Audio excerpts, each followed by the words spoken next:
Hello, welcome to another episode of In the Studio with Calamity Jane. My name is Jody, also known as Calamity Jane. Our purpose with this series is to highlight amazing women in our community and give them the spotlight for a moment. Joining me today is Cynthia Spirlin. Hello, Cynthia. Welcome to the show. Hello, Jody. Thank you for having me today. So tell us a little bit about your work. I work in the real estate industry. I've done that for many years now, and I love working with investors. My specialty right now is focusing on the 1031 exchange. It allows investors to defer taxes. And so I educate people in that area specifically now. How did you come to start in this field? When I was a kid, my parents got some property, and it really changed their lives. And they still have that property to this day, 40 years later. So I'm really inspired by what they did in creating wealth for themselves, and I like to share that in my work now. What is it that you love the most about your work? I really love working with women investors. So I'm excited to announce that I have a new group forming called RED, Real Estate Divas. And it's to help women become more comfortable with the idea of investing in their first home or second, third, or fourth. And so we'll have ongoing training for women to buy their first home and how that process works onto going into investing and sharing that residual wealth with their family and for generations to come, hopefully. Wow, that's really interesting.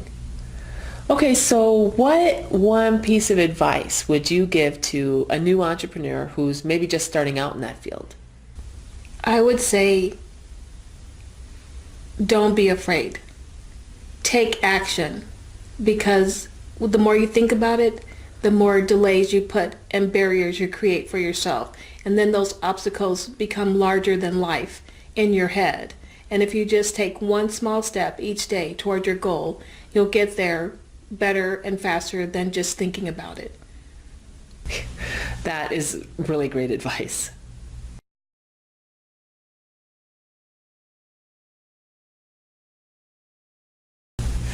What is your favorite word?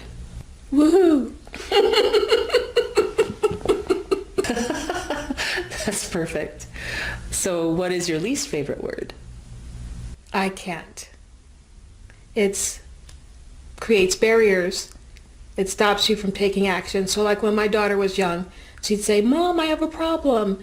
And I'd say, "Okay, bring me 3 solutions and let's talk about those 3 solutions." But just saying I can't, you're just stuck. It's like you're putting yourself in cement.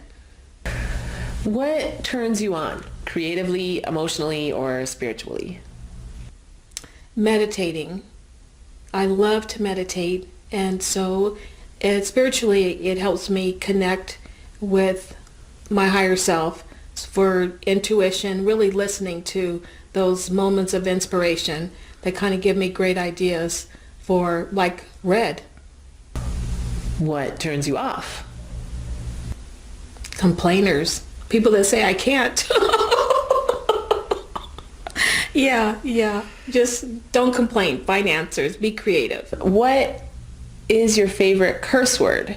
Oh, I don't have a favorite curse word. I don't curse.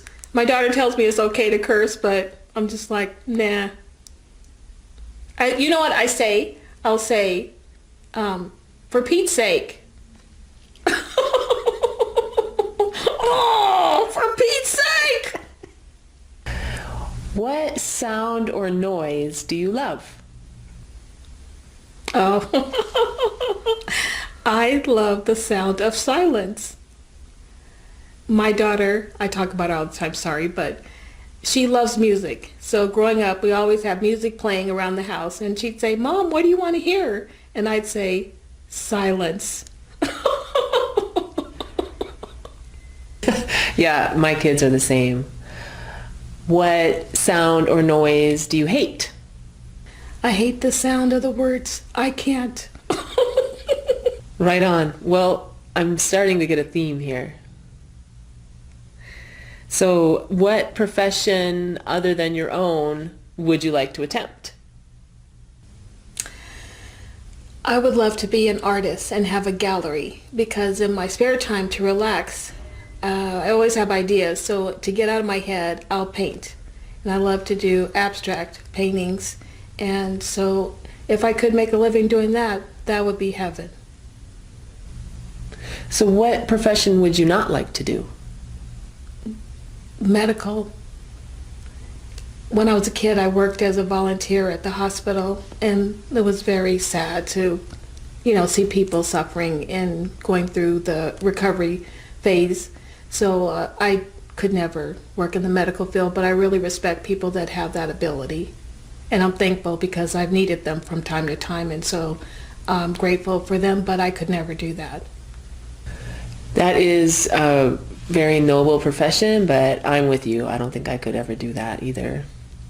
So, if heaven exists, what would you want to hear God say when you arrive at the pearly gates?